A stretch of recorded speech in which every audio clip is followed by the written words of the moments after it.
Don't forget to subscribe and press the bell icon to never miss a video from testbook.com.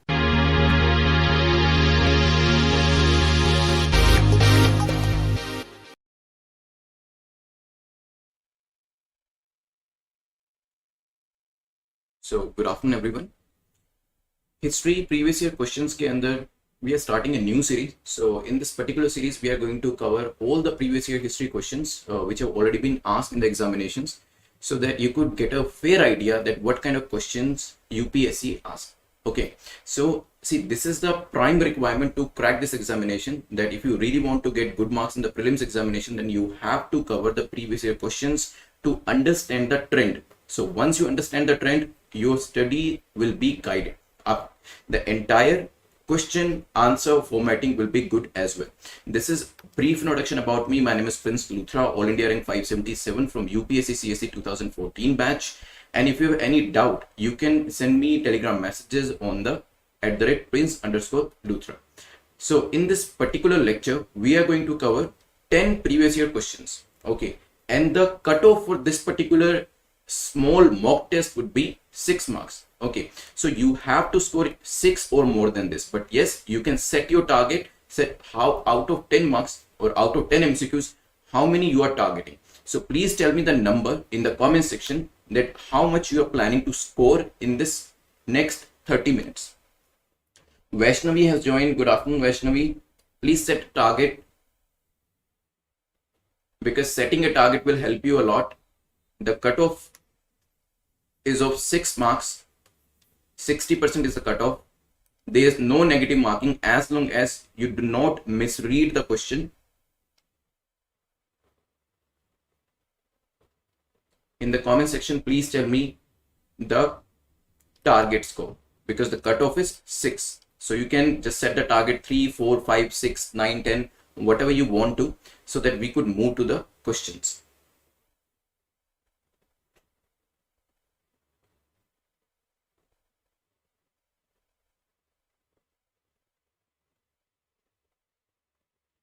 Okay, so we are moving to the first question. So the first question is about 2 statements. The question says, consider the following statements, and you are going to get these kind of questions in your examination too. So this question was asked in the year 2009. So in 2009 there were 2 statement question, and usually you will find in UPSC there will be more statement like questions. In the questions you will find 2 statement wale question, 3 statement wale question, and the 4 statements question. And yes, there are direct questions too, in which you will find which of the following is correct, then direct A, B, C, D options will be there.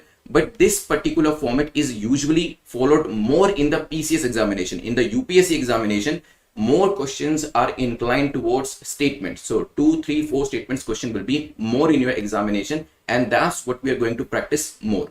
So in this particular question, it is asking the first telegraph line in India was laid between Kolkata and Diamond Harbour. So यहाँ पर first telegraph line was actually introduced in these 2 particular locations. Maybe right, maybe not. The first export processing zone in India was set up in Kandla. Okay, Kandla is important because recently it was in news also. That's why this question is added in this small mock test. The reason is recently Kandla has received a green city tag from IGBC. That's why this question may be repeated in the upcoming examination or may be asked in a modified form. So these 2 statements are there. I'll give you a time of 10 seconds. So the timer is here. You try to answer this question. First, make sure that you have to answer correct, not incorrect. You have to read the question very, very correctly. Otherwise, in spite of knowing the answer, you will mark the incorrect option. Okay, so what would be the answer? Okay, so one by one we'll go to the statement. The first telegraph line in India was laid between Kolkata, which is formerly known as Kolkata, Calcutta, and Diamond Harbour. So first statement is correct, because the first telegraph line which Britishers used to curtail any kind of revolt against them was introduced between Kolkata and Diamond Harbour, because that was the hub. Kolkata was the hub of that time. Later they shifted their capital to Delhi, and that's how the entire hub system changed. But yes, initially Kolkata was an important location for Britishers. And yes, this thing I taught you like couple of days back in the current affairs MCQ, because I told you that Kandla received the green city tag from IGBC, and because of this particular statement was also mentioned that it was the first export processing zone in India. Okay, so it came into being in 1965. Please remember the year also. They may not ask this in examination, but yes, it is good for your knowledge. Even if you do not remember the accurate year, somewhere, whether it is in the 19th century or the 20th century, these many things you should remember. Okay, so both the statements are correct, hence the answer will be C. Okay, let's move to the second question. Second question was asked in the year 2010 in the UPSC prelims examination. Who is known as the father of Indian civil services? So whether it was Warren Hastings, Lord Wellesley, Lord Cornwallis, or William Bentinck. I'm starting the timer here. Take 10 seconds and try to answer the question. Mukesh has joined. Good afternoon, Mukesh. Mukesh has written second answer as C. Okay. You still have 1 second to go. Okay. See, William Bentinck. Can anyone tell me why he was famous? If you remember Raja Ram Mohan Roy and William Bentinck, they were good friends, and they actually put a lot of efforts to abolish sati. So William Bentinck is known for abolition of sati along with Raja Ram Mohan Roy. When it comes to civil services, the exam for which you are also preparing, it was brought to you by Warren Hastings. So Warren Hastings is considered as the biological father. Okay, because the civil services were brought to you by Warren Hastings, but entire reforms in the civil services, entire modernization was done by Cornwallis. So Cornwallis is known as the social father. And in reality, when the question is asked who is the father of Indian civil services, we say it is Charles Cornwallis, who is known as the father of Indian civil services. Although Warren Hastings laid the foundation of civil services, but it was Charles Cornwallis who reformed, modernized, and rationalized the civil services. Okay, so correct answer will be C. So Mukesh, your answer is correct. Let's move to the next question. After question number second, question number third. By a regulation in 1793, the district collector was deprived of his judicial power and made the collecting agent only. So DCs, you are also going to become the district collector once you crack this examination. So even in the initial period, this question was asked in 2010, even during the British period, this particular office was deprived of his judicial power and he was made merely the collecting agent. What was the reason for the same? So here the question is asked that why district collector was stripped off from his judicial power and he was made only the collecting agent. First option is Lord Cornwallis felt that the DC efficiency of revenue collection would enormously increase if we remove the judicial power. हो सकता है. Europeans while Indians can be given the job of revenue collection in the district. So Lord Cornwallis felt that judicial power should compulsorily be in the hands of Europeans. So Europeans will manage the judicial power and Indians will manage the revenue collection power. Maybe. Third, Lord Cornwallis was alarmed at the extent of power concentrated in district collector. So he was very much worried about it and that's why he reduced his power. The judicial work demanded a deep knowledge of India and a good training in law. That's why Cornwallis thought that a separate office should be created for this. So what should be the answer? Let me start the timer. You have 10 seconds in your hand. Mukesh said abolition, sati, pratha. Correct answer. Awareness of widow remarriage. Yes. Ishwarchand Vidyasagar also played a good role in that. Mukesh, your answer is correct even that arena. Other people, please do participate. Try to answer. Even if it is incorrect, we will amend it. Piyush has joined. Hello, Piyush. Question number 3 is in front of you. So, okay. So, see, Cornwallis, Lord Cornwallis, who is considered as the father of Indian civil services. So, he brought a Cornwallis code. And he had this idea that the district collector is becoming a very powerful office. All the power that is being concentrated here in this one particular office, and he did not want the concentration of power. Okay, so that's why what he did, he created a separate office of district judge. Okay, so initially district collector, let me just create a blank space for you here. So district collector was wielding all the power, whether it is judicial power or whether it is revenue collecting power. But here Cornwallis thought that this particular office is having a lot of power. So we have to reduce this office's power, and therefore what he did, he divided this office into two parts. He created a new office of district judge, and judicial power was given to district judge. So what happened? Now the new office will have the judicial power, and the revenue collecting power remained with district collector.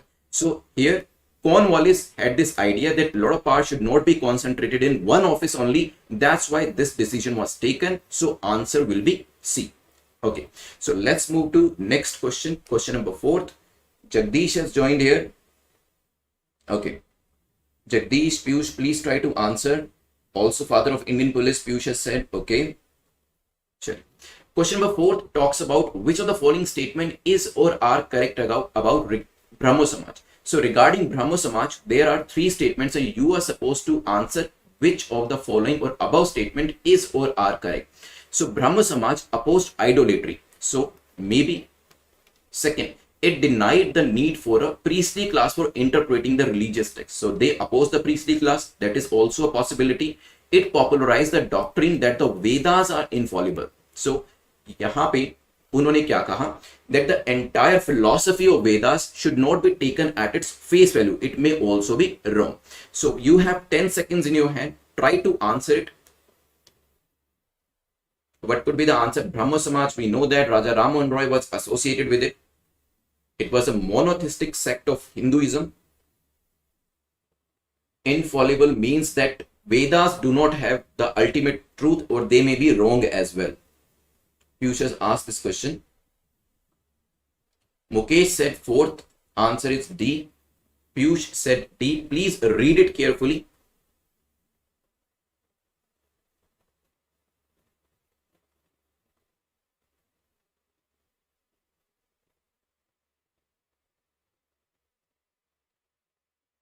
Okay, so Brahmo Samaj was a monotheistic sect of Hinduism. The movement began through meetings of Bengalis. So Bengalis used to meet in Calcutta in 1828. So Raja Ram Mohan Roy was there. Okay, and some other big figures were there. Raja Ram Mohan Roy was a Renaissance man, and he was much ahead of his time.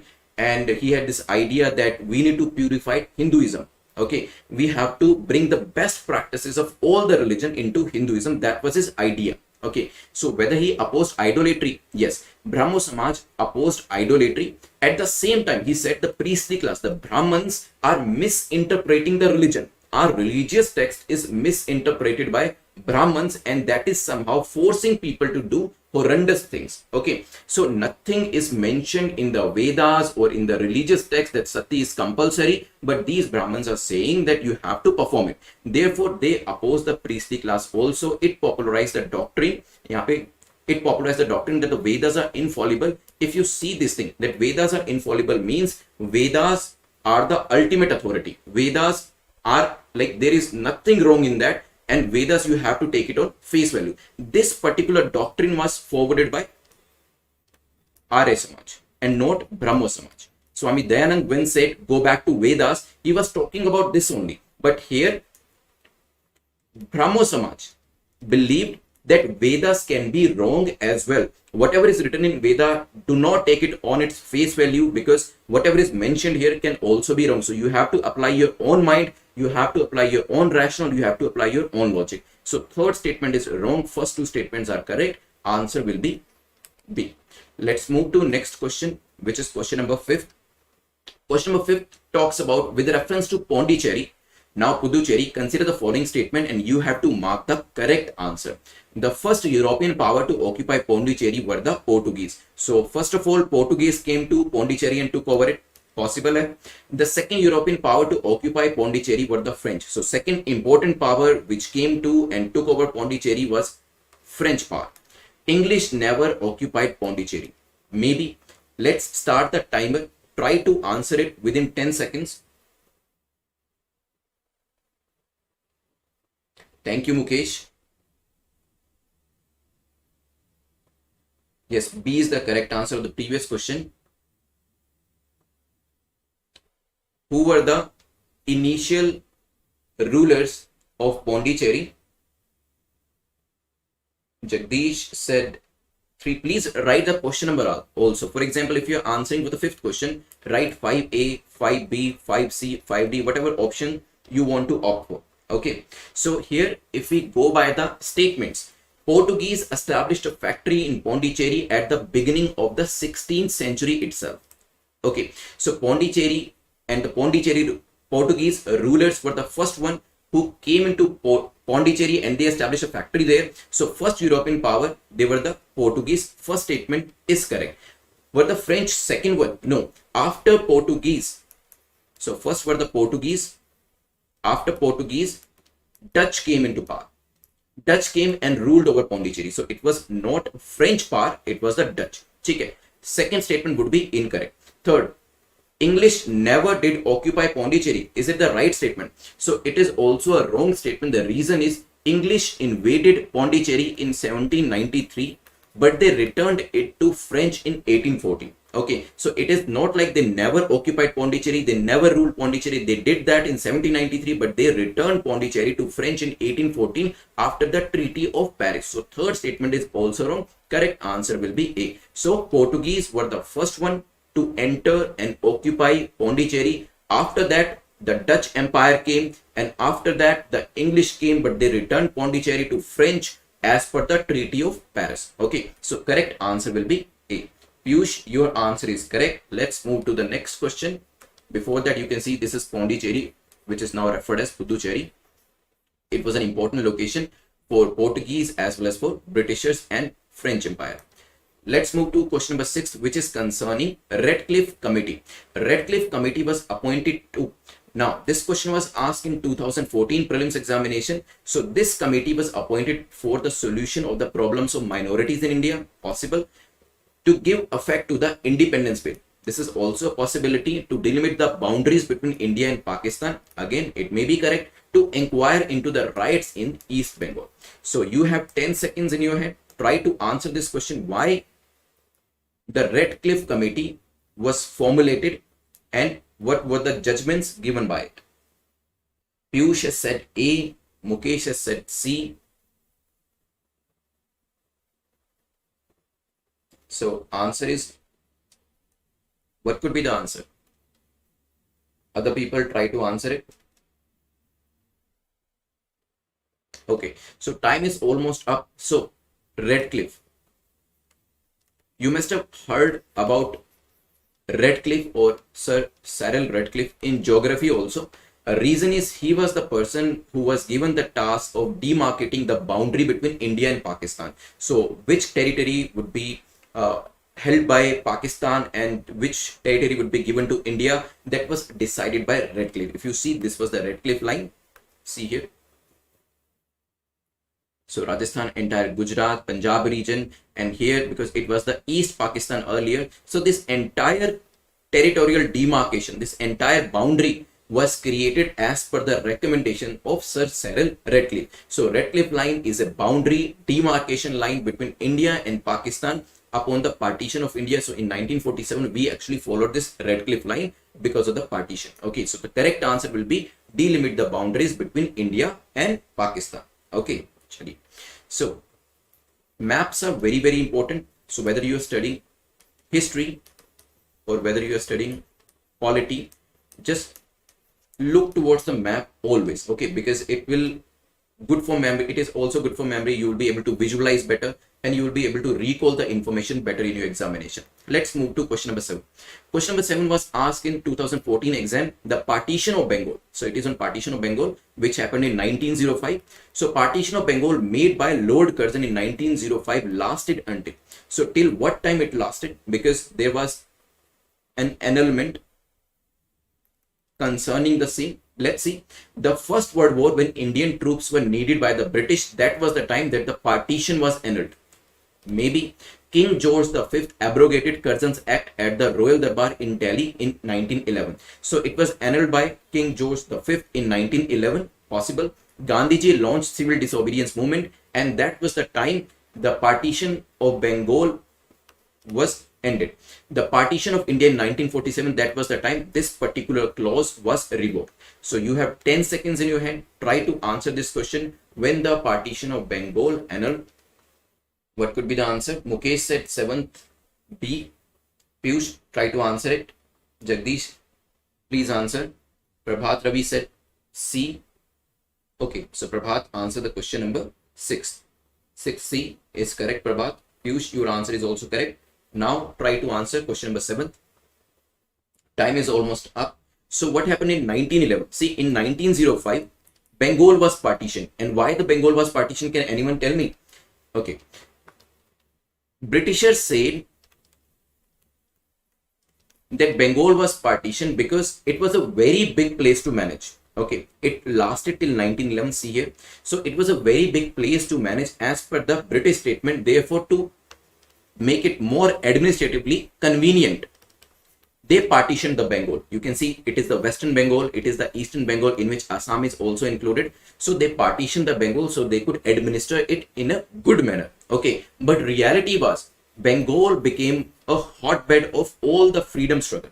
There were various freedom fighters who were creating a lot of problem for the British Empire, and British Empire knew that if we do not bifurcate this area, we will not be able to tackle these freedom fighters, and eventually we have to leave India. So what they did, they partitioned the Bengal, and thereby they actually partitioned the power of all the freedom fighters who were there in the Bengal region. Okay, so this was the reality of partitioning the Bengal, and it was done by Lord Curzon in 1905. But in 1911, King George V visited India, and this entire Delhi Darbar incident happened. So entire coronation ceremony was happened, and that was the time in 1911 when the partition of Bengal was ended. Okay, so correct answer will be B, as Prabhat has rightly answered. Mukesh, your answer is also correct. Piyush, you are right as well. And the explanation you have given, British stopped the revolution activity in Bengal, that is also a correct explanation. Okay, let's move to question number 8, which was asked in year 2011 with reference to the period of colonial rule in India, home charges.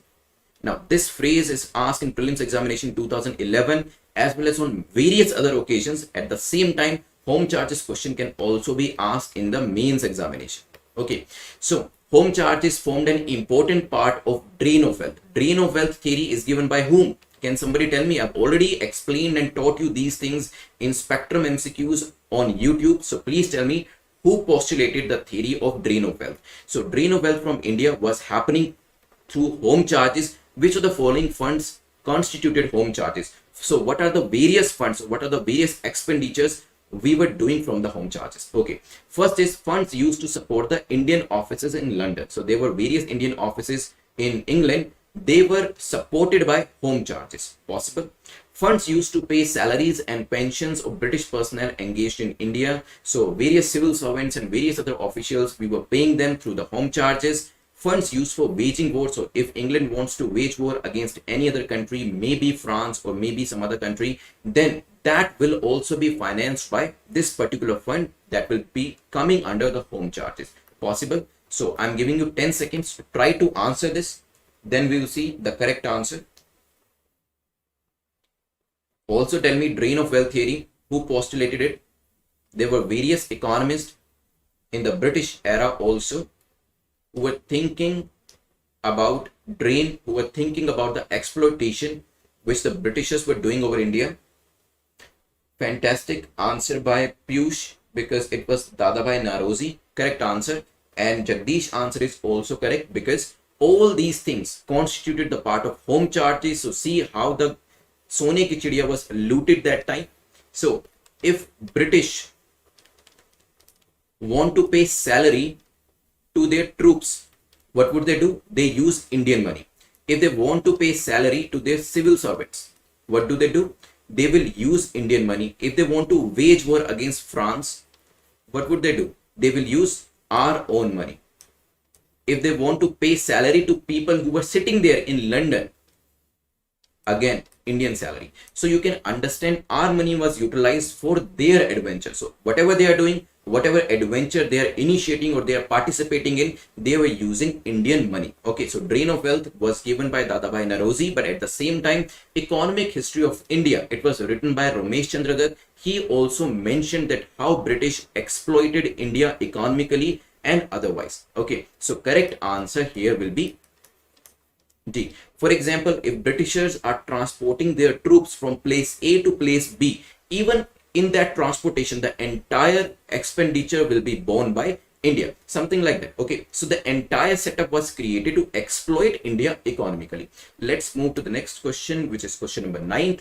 What was or were the object or objects of Queen Victoria's proclamation in 1858? So this question was asked in 2014 prelims examination. There are 3 statements. The first statement says to disclaim any intention to annex Indian states. So Queen said we don't want to annex any more Indian states possible, to place the Indian administration under the British Crown. So here the entire administration was shifted to British Crown. This is also a possibility to regulate East India Company's trade with India. So through this proclamation, they wanted to regulate the trade which East India Company was doing with India. Okay, so your timing, I'm starting here. Try to answer question number 9. Piyush, your answer is also correct for question number 8. Piyush said for question number 9, the answer is C. Okay. Time is almost up. I want others to participate as well. Jagdish, please try to answer. Mukesh and Vaishnavi, try to answer it. You still have few seconds. Okay, so you know that doctrine of lapse was introduced by Britishers in India by Lord Dalhousie because they wanted to annex Indian territories. Okay, so various kings who did not have a child or male child, what would happen? Their entire territory would be captured by Britishers. Okay, so Rani Jhansi, the entire incident I've already taught you. So Jhansi, Satara, all these regions were taken over by Britishers as per doctrine of lapse, and it created a lot of frustration and a lot of, you can say, negativity among the Indian kings because they were not happy with the British rule that time. And that's why 1857 mutiny revolt, or as I call it, First War of Independence happened. And that was the time when Queen realized that this particular doctrine is not up to the mark because somehow it is exploiting Indians to an extent that they are opposing Britishers. So we can't deal with Indians with the iron hand. We have to be more softer, and we have to apply a more softer approach over the Indians. And that's why she said that we don't want to annex your states. We don't want to take your territory. We just want to plunder your territory. We just want to loot your territory. That we are going to do anyway without annexing the land. So yes, she actually mentioned this thing in the proclamation that we have no intention whatsoever to take over your territory. Now that was the first statement. Second, was the administration shifted? So if you see till 1857, till the mutiny happened, the entire administration was in the hands of East India Company.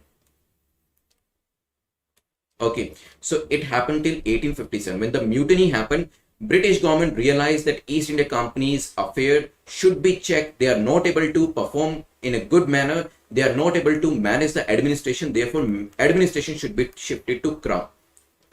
Means East India Company can carry on their business as usual, but the work of administration should be done by Crown directly. So what happened? The entire administration shifted to British Crown. So second statement is also correct. The third statement, British government never wanted to malign the relationship between Indian traders as well as the British traders. So they said, we don't want to regulate you. We don't want to regulate to the trade aspect of your relation. We just want the administration. So they did not interfere in it. Answer क्या हो जाएगा? A will be the correct answer. Okay. Now, let's move to the last question, which is question number 10. With reference to Ryotwari system, consider the following statements. There are 3 statements and you have to mark the correct answer. This question was asked in 2012. The first statement says the rent was paid directly by the peasants to the government. So under the Ryotwari system, the rent was directly paid. So there was no middleman. Maybe the government gave pattas to the royal. Government need जो पट्टास थे that were directly given to royals, that were directly given to peasants. The lands were surveyed and assessed before being taxed. So this assessment task was done even before the cultivation. So you have 10 seconds in your hand. Try to answer it. Then we will discuss about it, because we know at various occasions, permanent settlement system, Mahalwari system, Ryotwari system, these various systems were introduced by Britishers, but all the systems failed drastically because British could not realize the kind of revenue they wanted to. At the same time, they did not focus upon the productivity of the land. So here, on the one hand, peasants were suffering because the land productivity was declining and they were not able to pay the revenue demanded by the Britishers. On the other hand, Britishers were not satisfied because their expectations were not met by the peasants. So here there was no middleman, so rent was directly paid. The first statement is correct, and pattas were directly given to Ryots. There were no middlemen whatsoever. A Ryotwari system, it was a land revenue system in the British India, which was introduced by Thomas Munro in 1820. Okay, so it was introduced by Thomas Munro in 1820, and it was based on the system which was administered by Captain Alexander Reed. That was the Bara Mahal system or Mahalwara district के अंदर जो किया गया था. Okay, so Ryotwari settlement, the rent was paid directly to the peasant, directly by the peasant to the government of India, that time the British government, and there was no middleman. That's how, to an extent, we can say the exploitation of ryots was reduced to an extent. Okay, the land was surveyed and assessed before the tax. Yes, this statement is also correct. Answer will be C. So in the Ryotwari system, first of all, you should know that it was introduced in 1820 by Thomas Munro. The rent was paid directly by Ryots, so there was no middleman. No middleman means there was no exploitation. So pattas were given directly to Ryots, so there was a direct relationship between government as well as the Ryots. And before the cultivation, the land was assessed, the quality of land was assessed, and it was surveyed properly, and the tax amount was decided in advance. Okay, so here the correct answer was C. Let me see how many of you have marked it correctly. Prabhat has marked it correctly. Then Piyush, your answer is also correct. 10th answer is C. Now see where the permanent settlement system, Ryotwari system and Mahalwari system were introduced. If you see, permanent settlement system was introduced where? It was introduced in the Bengal region. Bengal, Bihar, Odisha region. Mahalwari system was in the northwestern region, and Ryotwari system in the southern India. Okay, so location can also be asked in the exam, so you have to memorize and you have to remember the location as well. So please give me 2 minutes here. We'll revise the entire lecture, and you know that revision is quite important. In 2 minutes we will revise the entire lecture, but in this revision you will answer me the questions which I'm going to ask as well as the question which is there on the screen as well. Finally, after the revision, we will discuss about the marks. Okay, so we discuss about the export processing zone. Please tell me in the comment section which is the first export processing zone which came in our country in 1965, which was also in news recently because IGBC has given it green city status. Good afternoon, Madhvi. It's okay. Please pause the lecture later on. Piyush, your answer is correct. Kandla, Gujarat. Mukesh, your answer is also correct. Kandla is the correct answer. We also discussed about telegraph line which connected Kolkata and Diamond Harbour. Okay. Then we discussed about father of Indian Civil Services. Please tell me the biological father, the guy who started Indian Civil Services and the guy who actually reformed Indian Civil Services. So the father name is Lord Cornwallis, who actually modernized, who rationalized, and who reformed the Indian Civil Services. Okay, and who was the biological father? The biological father was Warren Hastings, because he laid the foundation of Indian Civil Services. Okay, so Piyush and Mukesh both are right from their perspective. Then we discussed about next question, which was concerning that why the district collector power was reduced. Can somebody tell me why the district collector power was reduced and who reduced it?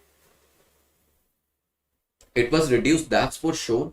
But who was the guy responsible for reducing it? At the same time, what were the reasons of reducing it? Madhvi said Cornwallis, correct answer. Piyush, your answer is also correct. Jagdish, you are also right. So it was Cornwallis, through Cornwallis court, he reduced the power of district collector because he thought this is one of those offices which is wielding a lot of power. So he created a separate office of district judge. Judicial power was shifted to judicial, or we can say district judge, and remaining revenue collecting power remained with district collector. Okay, then next question, in question number 4, we will talk about Brahmo Samaj. In Brahmo Samaj, who was the founder? Please tell me, do they believe that Vedas are infallible? Yes or no?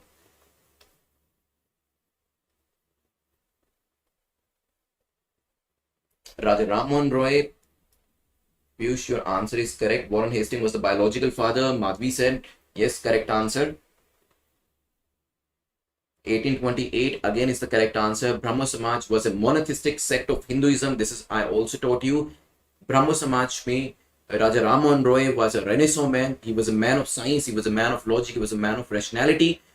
According to him, religion should be a pure religion, means you have to keep all the best practices, you have to borrow all the best practices, and you have to purify Hinduism.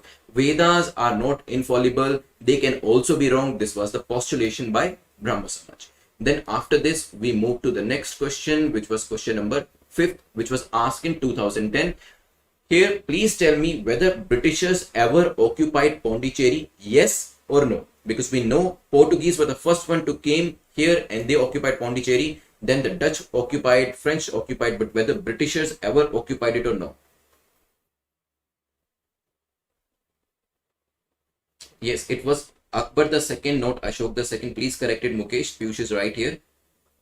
Madhvi said yes, sir. Yes. So British also occupied Pondicherry in 1793 and returned it to France as per Treaty of Paris. Okay. So this is the location we studied. Redcliffe Line. Please tell me the name of the countries which were demarcated by Redcliffe Committee or Redcliffe Line. Tell me the name of the countries which Sir Cyril Redcliffe demarcated or at least recommended to demarcate. Mukesh, Portuguese, then Dutch, the British. Correct answer. India and Pakistan, Pakistan and India. Piyush and Mukesh, both of you are right. And Madhvi, no Portuguese. Okay, Piyush, 1916 Indus Treaty. Okay, Jagdish, your answer is also correct. Let's move to the next question, which was question. This was the Redcliffe Line basically. So it actually demarcated Pakistan and India. On the other hand, there was East Pakistan and India, because you know in 1947 there was East Pakistan and West Pakistan. Later on it changed to Bangladesh in 1971. Okay, let's move to question number 7. Here we discussed about 1905 Partition of Bengal. So when did it annul? When it was ended? Till what time it lasted? Please tell me the event or the year when this entire partition was revoked and Bengal once again integrated. You said 1911. बिल्कुल ठीक है. So 1911 was the year when the King George V abrogated Curzon's Act. Under a ceremony, the capital of India was transferred from Calcutta to Delhi, and therefore the Delhi Darbar was there in New Delhi, and the partition of Bengal was also annulled in this ceremony. Let's move to next question. So this was the entire Bengal, which was bifurcated by Lord Curzon, saying that we are doing it for administrative convenience, but in reality it was done to counter the freedom fighters.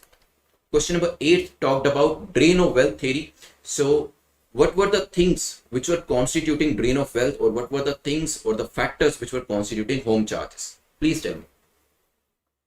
Who also brought this theory? Please tell me the name as well. Mukesh, 1911, Delhi Darbar. Correct answer. Madhvi, India, Pakistan. Correct answer. Lord Harding, Viceroy. Correct answer.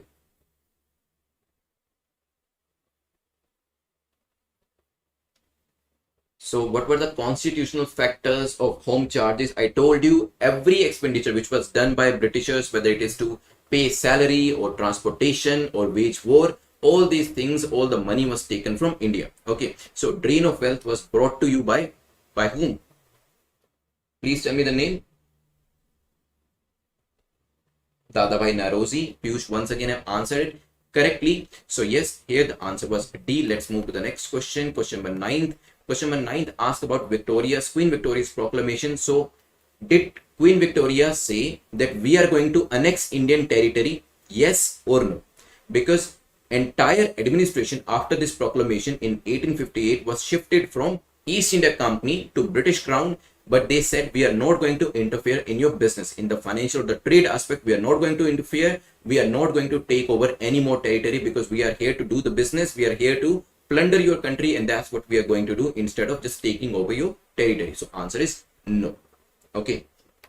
So Mukesh, your answer is correct. Piyush is also right. Let's move to the last question. Last question was Ryotwari system. Please tell me the places where it was introduced. Please also tell me the places where the permanent settlement system as well as the Mahalwari system was introduced. These three systems were like failures because it could not realize the kind of revenue British expected. At the same time, it did not improve the stature of peasants in our country.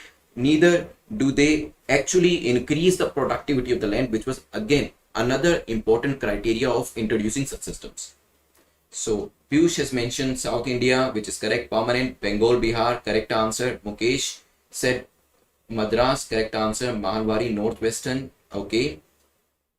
Punjab, Haryana, correct answer. Okay, so all of you are correct here. If you see here also, I showed you over the map that the Mahalwari system was in the northern region, the western region. Eastern region में permanent settlement system was introduced, and in the southern system you find the Ryotwari system, in which there was no middleman. It was considered as better system compared to other permanent as well as the Mahalwari system, but still it could not realize what was expected out of it, so this system failed as well. So the correct answer was C. Can somebody tell me who introduced the Ryotwari system? Munro and Reed system. This is mentioned by Piyush. Can somebody else tell me permanent settlement system, Ryotwari system, Mahalwari system? So this is a task for you now, because revision is completed. Your job is to give me the answer in the comment section who introduced permanent settlement system. That you have to answer in the YouTube comment section. Revision is completed. You know what books to be studied for the history subject. You have to study the spectrum for modern history, and for ancient and medieval history you have to study NCERTs. Okay, so this much will be enough because you have to revise them multiple times. Now please tell me the marks you scored in this particular small mock test. Cutoff was of 6 marks, but it is fine even if you scored less than 6.